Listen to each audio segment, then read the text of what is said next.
meu programa de hoje vai ter este título: História Concisa do Brasil. Bem, eu sei que isto é polémico.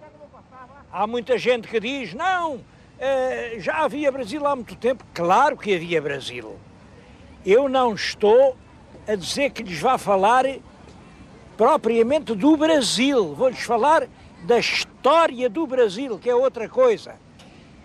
O Brasil havia desde a formação do mundo, quando realmente o planeta se formou e se separaram os mares e as terras, ficou aqui deste lado do Atlântico esta imensa região que mais tarde se viria a chamar Brasil. Bom, mas a história começa com os primeiros documentos escritos. Ora bem, o Brasil tem a sorte de ter um documento, o primeiro documento escrito. É a carta do Pero Vaz de Caminha, que ele escreveu a El Rei Dom Manuel na ilha da Vera Cruz. Nessa altura até julgavam que isto foi uma ilha. O documento está aqui, exatamente como foi escrito, página a página, e naturalmente no fim tem a data. Diz, 1º dia de maio de 1500. É a data do primeiro documento escrito sobre a história do Brasil. Já se tem chamado a isto a certidão de nascimento do Brasil, e com razão. É um documento espantoso. Isto é um documento espantoso. Bom, o que aconteceu foi isto. O Pedro Álvares Cabral vinha numa armada com muitos navios e com muita gente, mas também vinha lá um escritor, que era o Pero Vaz de Caminha. Ele ia para a Índia e devia ser lá, enfim, o homem que ia dirigir a nossa feitoria. Escrevia muito bem, era um verdadeiro escritor. E como passou aqui 8 dias, ele vinha à terra, via, olhava, e depois, quando voltava ao navio, sentava-se numa daquelas cobertas e ia escrevendo. Escreveu um dia, escreveu 2, escreveu 3, escreveu 4, escreveu durante todos os dias que aqui passou, e depois mandou a carta ao rei Dom Manuel. É claro que conta coisas que são encantadoras. Há um pormenor que eu acho formidável. No segundo, quando o capitão resolveu mandar dizer aqui uma missa, num domingo que aqui passou, mandou talhar na floresta uma enorme cruz. O capitão não sabia o peso destas árvores, olhou para uma árvore muito grande e disse, olha, corta esta. E depois outra que estava ao lado, aquela para fazer o braço. E os carpinteiros, à machadada, assim fizeram. Só que as árvores deviam ser de pau-ferro, porque eram tão pesadas, que os marinheiros portugueses, que eram centenas, puseram o ombro para levantar, mas não foram capazes. A árvore ficou agarrada ao chão. E os nativos brasileiros que estavam à volta a espreitar, diz aqui, já eram aí 70 ou 80. Vieram todos, meteram-se juntamente com os portugueses e todos, ombro a ombro, levantaram a cruz, ergueram-na, e foi essa a primeira cruz que se ergueu aqui na terra da Vera Cruz, diante da qual se disse a Santa Missa. Tem muitos outros episódios. Eu acho que um dos documentos mais belos que jamais foram escritos em português é esta carta do Pero Vaz de Caminha. O que eu tenho na mão é uma edição feita há 100 anos. Foi feita aqui no Brasil, feita aqui na Bahia, para comemorar exatamente o 4º centenário do descobrimento do Brasil. E acompanharam o texto de gravuras encantadoras. Olhem, esta, por exemplo, representa exatamente os portugueses e os nativos a assistirem à missa na tal grande cruz que ambos ajudaram a erguer. Portanto, não há dúvida nenhuma. A história do Brasil começa com este documento. 1º de maio, ano de 1500. É essa história que eu hoje lhes vou contar.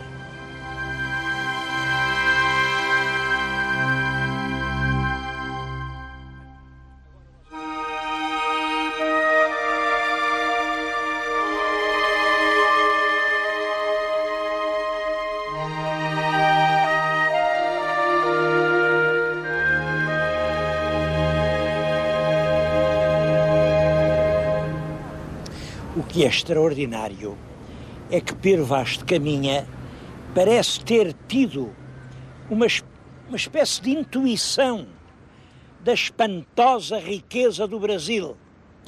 Riqueza humana, sobretudo humana, porque a terra não tem ouro nem prata. Aqui a riqueza está na gente. Ouçam estas palavras que foram escritas já fez 500 anos. Fez 500 anos no 1º de maio passado. Nela quer dizer na terra. Até agora não podemos saber que haja ouro, nem prata, nem nenhuma coisa de metal, nem de ferro. Mas a terra em si é de muito bons ares.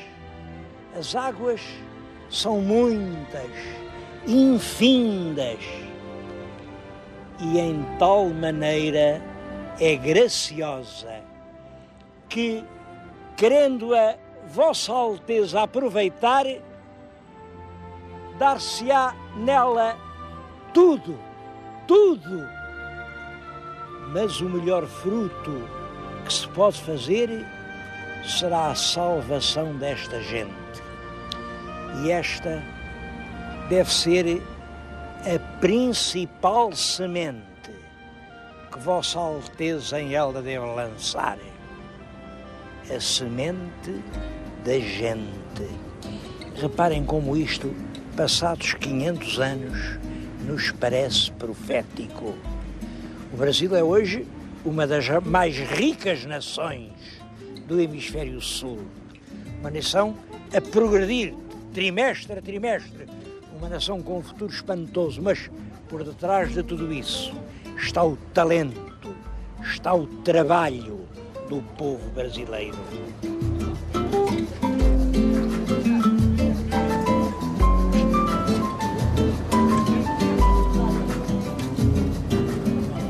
Claro que antes da chegada do Pedro Álvares Cabral a Porto Seguro, já o Brasil tinha muito que contar. Nós dizemos que eram índios. Bom, índios é uma palavra geral, mas havia muitos grupos com línguas diferentes, com costumes diferentes, e tudo isso está hoje a ser objeto de uma investigação científica do maior interesse. Simplesmente, isso não é história, isso é antropologia, isso é etnologia, isso tem realmente grande interesse científico, mas eu estou a falar apenas como professor de História. E a história começa, já lhes disse, no dia 1º de maio do ano de 1500. Portanto, o Brasil, a história do Brasil, tem século XVI, XVII, XVIII, XIX e XX. São 5 séculos. Se eu tivesse que os crismar ao século XVI, chamava o século da Bahia. Estou-lhes a falar no coração da Bahia histórica. Este é o Largo do Pelourinho. Ao século XVII, chamava o século de São Paulo e dos Bandeirantes, porque foi de São Paulo que os bandeirantes partiram. Chamava ao século XVIII o século de ouro, o século do Rio de Janeiro, ao século XIX, o século da independência, e ao século XX, o século de Brasília. Vamos dar uma imagem de cada um dos 5 séculos.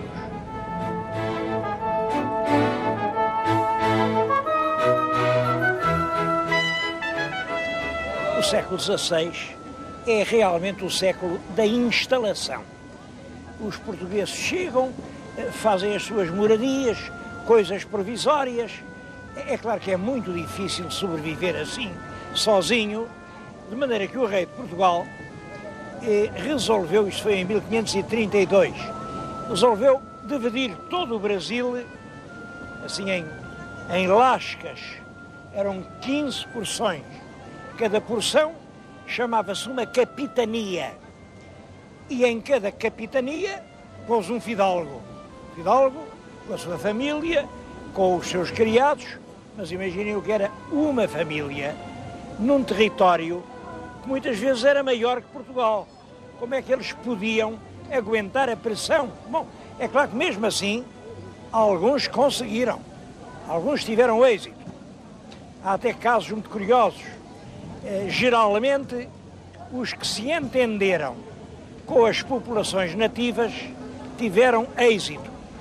Aqui na Bahia, olhem, eu estou aqui a fazer o programa, estou instalado num hotel que se chama Hotel Catarina Paraguaçu. Bom, Paraguaçu, é claro que é um nome índio. Catarina é um nome portuguesíssimo. Por que é que ela se chama Catarina Paraguaçu? É que estava aqui um português, que aqui se deixou ficar, não se sabe bem porquê, que era o Caramuru. Caramuru lá conseguiu, enfim, relacionar-se com a filha do chefe nativo, que era a princesa Paraguaçu, e mais tarde os missionários conseguiram que eles casassem e puseram um nome cristão à princesa índia. Chamaram-lhe Catarina. Catarina, que era, como sabem, nessa altura, o nome da rainha de Portugal, da mulher de Dom João III. Portanto, aqui temos Catarina Paraguaçu, mostra exatamente essa ligação dos homens que vêm do reino com as mulheres que encontram na terra. Em todo caso, as capitanias não eram forma suficiente e quando chega ao meado do século, em 1549, o rei cria o regime de governo geral, nomeia um governador geral para o Brasil, é o Tomé de Sousa. Tomé de Sousa andou, navegou e entendeu que aqui, onde eu estou, isto é a cidade do Salvador da Bahia, aqui é que ficava bem a capital desse novo mundo que estava a nascer. É no tempo dele que se fazem os primeiros engenhos de açúcar, é no tempo dele que se mandam tropas para defender o Rio de Janeiro e expulsar de lá os franceses, é no tempo dele que se cria a cidade de São Paulo, com os missionários que vão de São Vicente, serra acima, é no tempo dele que nasce o grande país que vai ser o Brasil.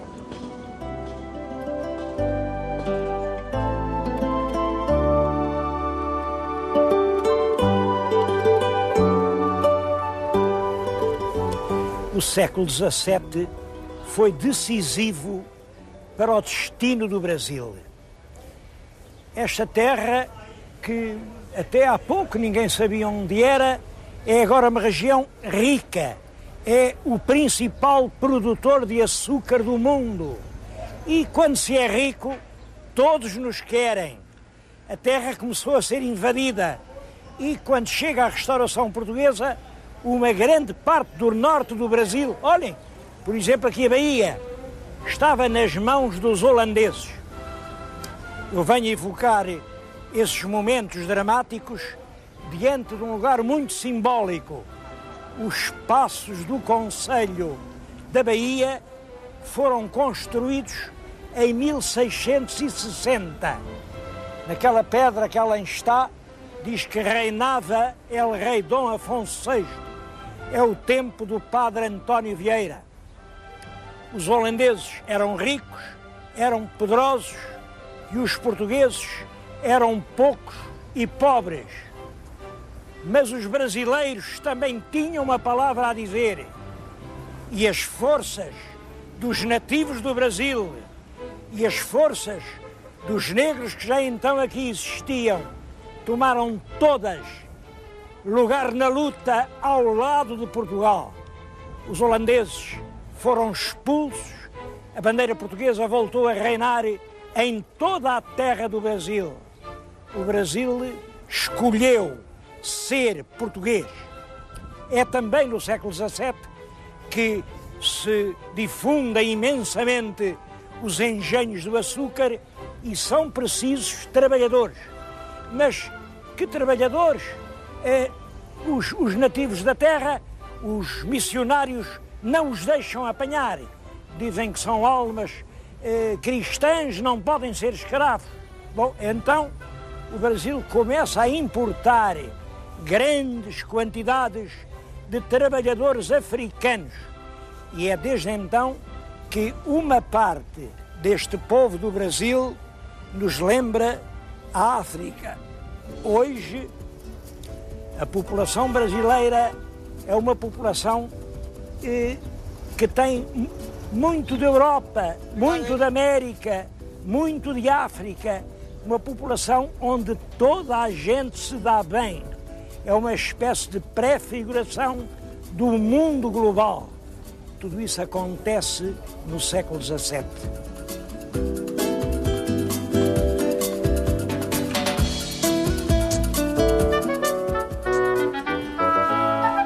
O século XVIII é o século do ouro.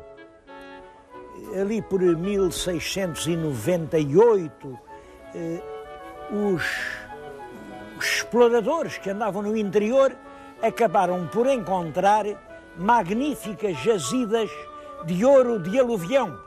O ouro vinha na água das ribeiras rapidamente, às vezes em poucos meses. Era possível colher ouro para fazer fortunas. Bom, eu escolhi para lhes falar no ciclo do ouro este convento de São Francisco na cidade da Bahia. Ele foi construído entre os anos de 1708 e 1748. Isto corresponde em cheio ao reinado do nosso rei Dom João V. O claustro é magnífico. Tem à volta painéis de azulejos feitos em Lisboa, que são realmente extremamente interessantes. Agora, olhem, por exemplo, aquele que lhes vou mostrar, a legenda do painel, Pecunia dona de omnia, significa o dinheiro paga tudo. Mas o mais importante é a igreja. A igreja é a igreja com melhor talha dourada que existe em todo o mundo. Nada em Portugal se assemelha a esta maravilhosa igreja de São Francisco da Bahia.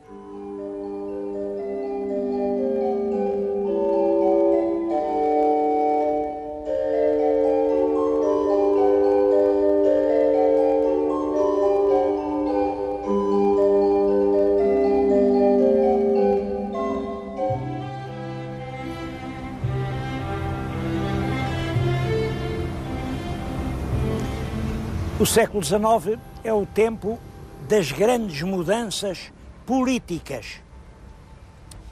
Em Portugal, a política europeia e as guerras napoleónicas tinham levado o governo português a mudar a capital do reino, que era em Lisboa, para o Brasil.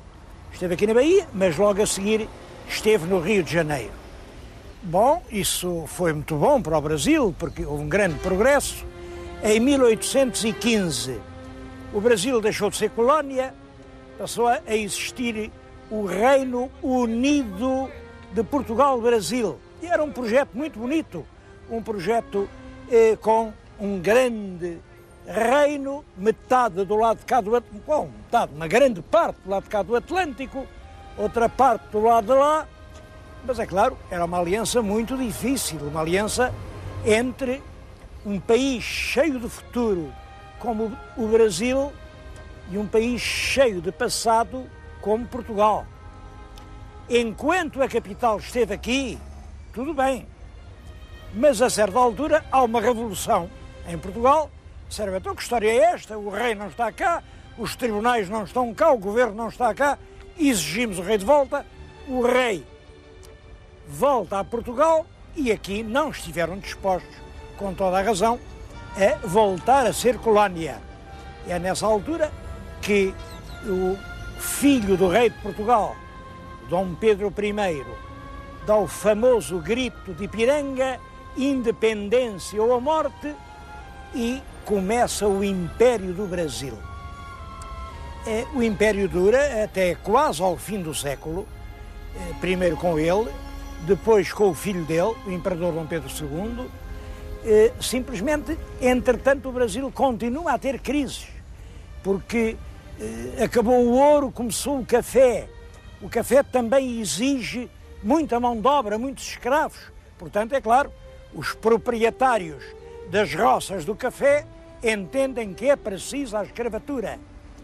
Bom, mas ninguém já admitia que pudesse haver homens que eram donos de outros homens.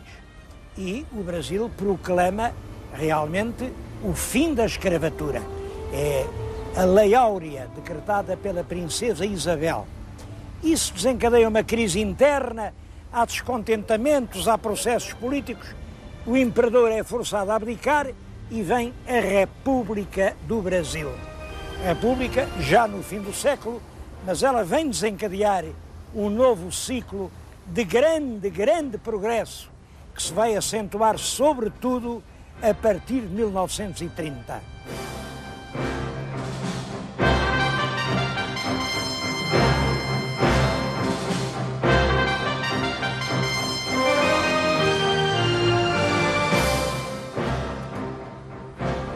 Na história da República no Brasil há muitos nomes notáveis,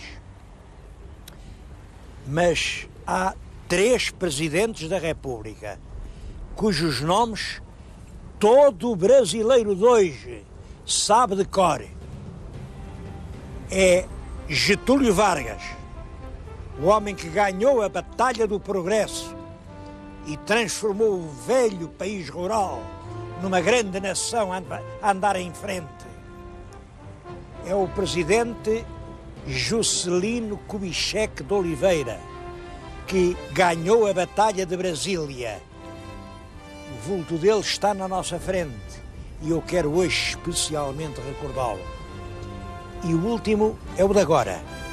É o presidente Fernando Henrique Cardoso, o homem que ganhou a Batalha do Cruzeiro.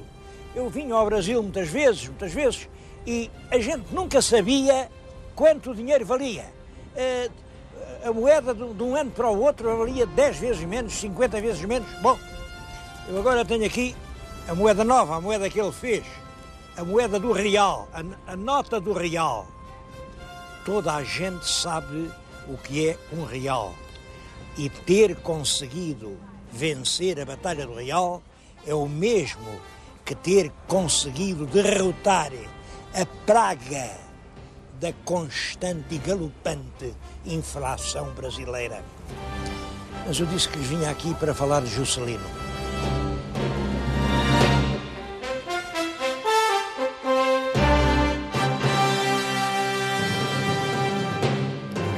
Essa ideia de trazer a capital do Brasil para o interior do sertão era uma ideia antiga. Já em 1761, o nosso Marquês de Pombal teve o projeto de edificar uma grande cidade que fosse capital não só de Portugal, não só do Brasil, mas também de Portugal, no interior do Brasil, onde se cruzavam as rotas da Índia, da América e da África, que eram as linhas vitais do nosso comércio. Depois o projeto aparece várias vezes, mas quem lhe dá realidade é o presidente Juscelino. Eu falo de Juscelino Kubitschek com muita admiração e alguma comoção, porque tive a honra de o conhecer pessoalmente e de ser amigo dele. Queria contar um episódio, acho que é desconhecido. A primeira vez que ele me convidou para ir à casa dele, no Rio de Janeiro, fui recebido numa sala, uma grande sala, onde havia na parede um belo quadro inglês do Reynolds. O quadro era muito valioso e eu estava a olhar para o quadro quando o presidente Juscelino entrou e viu-me olhar para o quadro e perguntou-me: você gosta de pintura? Eu disse: presidente, isto não é pintura, isto é um tesouro. Então você gosta de tesouros? Vou-lhe mostrar o maior tesouro que há nesta casa. Levou-me, passei por um corredor, abriu uma porta e num quarto de dormir, estava uma senhora muito idosa, que já não se podia mexer, estava na cama, e ele disse-me: olha, esta é a minha mãe, ela é portuguesa como o senhor e ela gostava de o conhecer, e este é o maior tesouro da minha casa e da minha vida.